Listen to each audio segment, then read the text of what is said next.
Welcome to the Key Chapters of the Bible podcast. This is a daily podcast that's going through the key chapters of God's Word.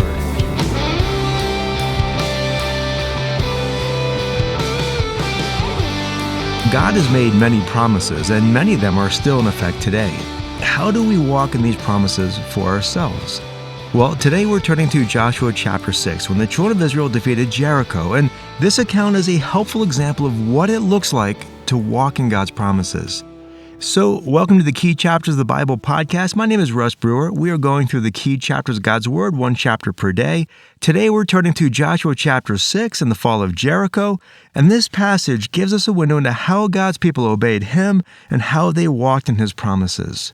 Now, as we turn to Joshua chapter 6, it's been 40 years since Moses led the people out of Egypt. The people have spent now 40 years wandering in the wilderness. Moses has died. Aaron has died. That first generation has died. And so in Joshua chapter 1, the Lord now calls Joshua to step up and lead the people into the promised land. Joshua obeys. And so yesterday we read in Joshua 3 about how Joshua and the people crossed the Jordan River and how God used that event to confirm to them that He was with them. Today, as we go to Joshua chapter 6, we'll see how the Lord goes before them as they conquer Jericho. But before we dig into chapter 6, we need to briefly touch upon a couple key events in chapter 5 that set the scene for chapter 6. And so, back in chapter 5, in verse 1, it says that when the Amorites and the Canaanites heard how the Lord had stopped the waters of the Jordan River from flowing, they, the people, were terrified, and there was no spirit in them any longer. Now, if you were one of the children of Israel hearing this probably would have seemed like a great sign. These people were terrified. Let's go in and attack them. But in verse 2, the Lord tells Joshua, not so fast. First, go and circumcise all your men. Now, if you want to understand more of what circumcision is about, I encourage you to listen to the podcast on Genesis 17, or you can dig into my book on the key chapters of Genesis. That's available for free on the YouVersion Bible app, or you can buy it on Amazon. But the point is, here in chapter 5, they're just about to go into the conquest, and the people of the land are terrified of them, and the Lord tells Joshua, hang on for a minute, circumcise the guys. Joshua doesn't say, what, Lord, are you sure that's going to really stop momentum? No, instead, Joshua obeys the Lord in verse 3. And you'd think that Joshua's approval ratings really take a nosedive here, but amazingly, the people obey as well. And so in verse 8, they've got some time on their hands, they're waiting to heal, and that gave them the opportunity to celebrate the Passover in verse 10. And then another amazing miracle happens in verses 11 and 12. Suddenly, the manna miraculously ceases to exist. It just stops. That's it. No more manna, store's closed. And that there is just another indication that this manna wasn't some natural phenomenon. It was a daily miracle of the Lord. It was His direct provision for them during their time of need. But now that they're going to the promised land, their need is done, and so the manna comes to an end. Speaking of end, chapter 5 ends with the Lord giving Joshua some more instructions that set in motion the events of chapter 6. Chapter 6 opens with a brief word on this situation. In verse 1, the people of Jericho are terrified of the sons of Israel, and they have bolted the city shut. Now, this is a big deal because Jericho was a double-walled city. It has an outer wall that's 6 feet thick and an inner wall that's 12 feet thick. Likewise, Jericho is on a hill. So, at this point, any would-be attackers would have to go up a hill, then climb over 2 walls before they could even begin to duke things out. On paper, Jericho is safe from these Jewish invaders. But despite these obstacles, in verse 3, the Lord encourages Joshua that He, the Lord, has already given Jericho into their hand. If God could stop a river from flowing, He can give them this city. And so, going on to verses 4 and 5, the Lord then gives Joshua his marching orders. They're to take the ark and the priests and the fighting men, and they're to march around the city every day, once a day. In verse 10, Joshua's later on going to tell the people to not even say a word until they're told to shout.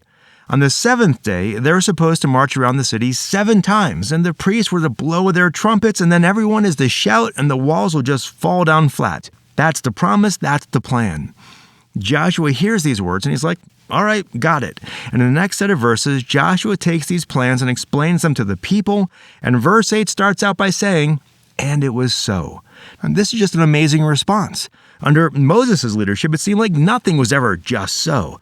For 40 years, the people grumbled and complained and resisted Moses' leadership every step of the way. They questioned him. They second-guessed him. They were constantly throwing up their arms in frustration. Half the time, they were complaining about how they wanted to go back to Egypt. But not so with this generation. They had learned that God is faithful to His promises.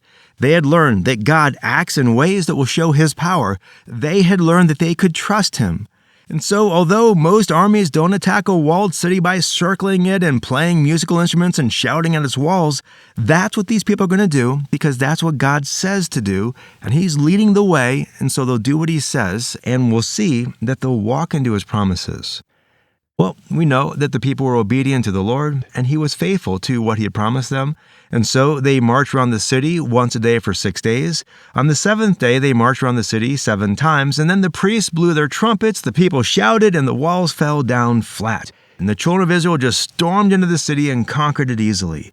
No one takes anything from the city, or at least that's what it seems like until we get to chapter 7. Rahab and her family are saved, and then the entire city is burned. And then, in verse 26, Joshua pronounces a curse upon the city that if it should ever be rebuilt, those who would rebuild it would suffer for it.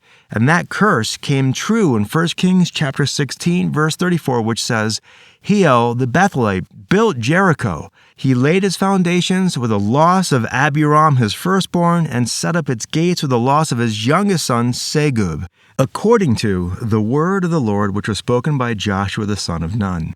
So chapter 6 ends with this first installment of the fulfillment of God's promises to His people that go all the way back. The promises go all the way back to Genesis 12 and 15. These people have been waiting 700 years for these promises to be fulfilled, and now they're finally beginning to come to fruition. And so that's Joshua chapter 6. But before we wrap up, I want to jump ahead for a quick discussion about what happens in Joshua chapter 7. In Joshua 7, the people go to attack the smaller town of Ai. It should have been an easy victory, but instead they were defeated. When Joshua inquired of the Lord about why he didn't go with them, the Lord explained that the people did not keep His commands to not take anything from Jericho. And so Joshua looks into this matter, and he finds that a man named Achan stole a bunch of stuff from the city in the conquest of Jericho. Achan's sin affected the whole congregation and even led to the death of several of his countrymen, and so Achan and his family were destroyed to keep the people pure. It's a tough passage, but it's an important reminder that God knows about everything we do. Nothing is hidden from His sight, and our sin can even affect those around us. Okay, so having said that about chapter 7, now let's wrap up our study in these chapters with just a few brief applications. Here's some thoughts. First, this passage shows us that people who are devoted to the Lord want to obey Him. It was just amazing to think that after they crossed the Jordan River and before they attacked Jericho, they were willing to be circumcised. It's amazing to think that they were willing to stop and celebrate the Passover. It's amazing to think that they agreed to attack Jericho by marching around it, playing musical instruments, and shouting at its walls. How come these people were now so willing to obey the Lord?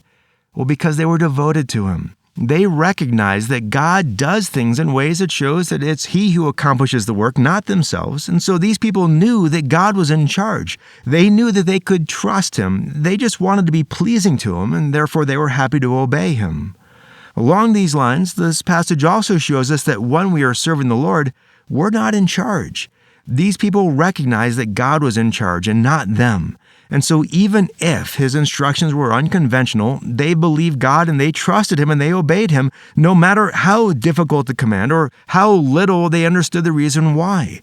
They know that if they are obeying God and if He is going before them, they'll be just fine. Well, going on in our reflection on these chapters here, we also see the people working together as a unified nation. Together, they were to march around the city each day. Together, they were to shout in unison. And they were unified together with Joshua and the Lord. They were all on board. They were all working together. No one was off doing their own thing. They were all working on the same goal, and the Lord blessed them and their unity. We also see here that there's a reward for this obedience. Imagine just how wonderful it would have been to be one of these people who had seen God work this way. That just would have been just fantastically awesome. Imagine what it would be like to be these people, to simply step out in faith, to obey the Lord, and see firsthand these walls just fall down without any help from anyone. It's just an incredible work of God, and they were blessed to be part of it. But that also brings up the problem we mentioned in chapter 7. Chapter 7 lets us know that not everyone obeyed God. Achan took the spoils. And so the events of chapter 7 demonstrate the priority of holiness before the Lord. The Lord knows every detail of our lives. Nothing is hidden from Him. And so we need to seek His grace for total obedience. Achan didn't do that. Therefore, he would not be part of this nation that was being set up with this specific mandate to obey God. Finally, to bring us back to where we first began this podcast episode, this passage shows us what it looks like to walk in God's promises. Achan didn't walk in those promises. The complaining generation that died off in the wilderness didn't walk in those promises. But these people did. They walked in God's promises because they took Him at His word. They believed Him and trusted Him and knew that if He gave them a set of instructions, their job was to trust and obey. A lot of people live their whole lives not seeing much of God's work. And that might be because God's work often comes at the end of a path that requires us to submit to Him and obey Him and let Him be in charge and let Him chart the course. And so often, people don't see the Lord work in their lives because when things get tough, they throw in the towel. They say, "That's too hard for me. I don't understand. I'm not going to obey anymore." And they miss out on these incredibly cool blessings of seeing God work in their lives. And so this passage shows us following God is not easy, but obedience is the path that leads to walking in His promises. So that's Joshua 6 and a little bit of chapters 5 and 7 thrown in there. Just powerful reminders of what it means to walk in God's promises. So thanks for listening. I look forward to catching up with you tomorrow as we turn to a new book, Judges chapter 2, just one chapter in the book of Judges. And until then, have a great day and God bless.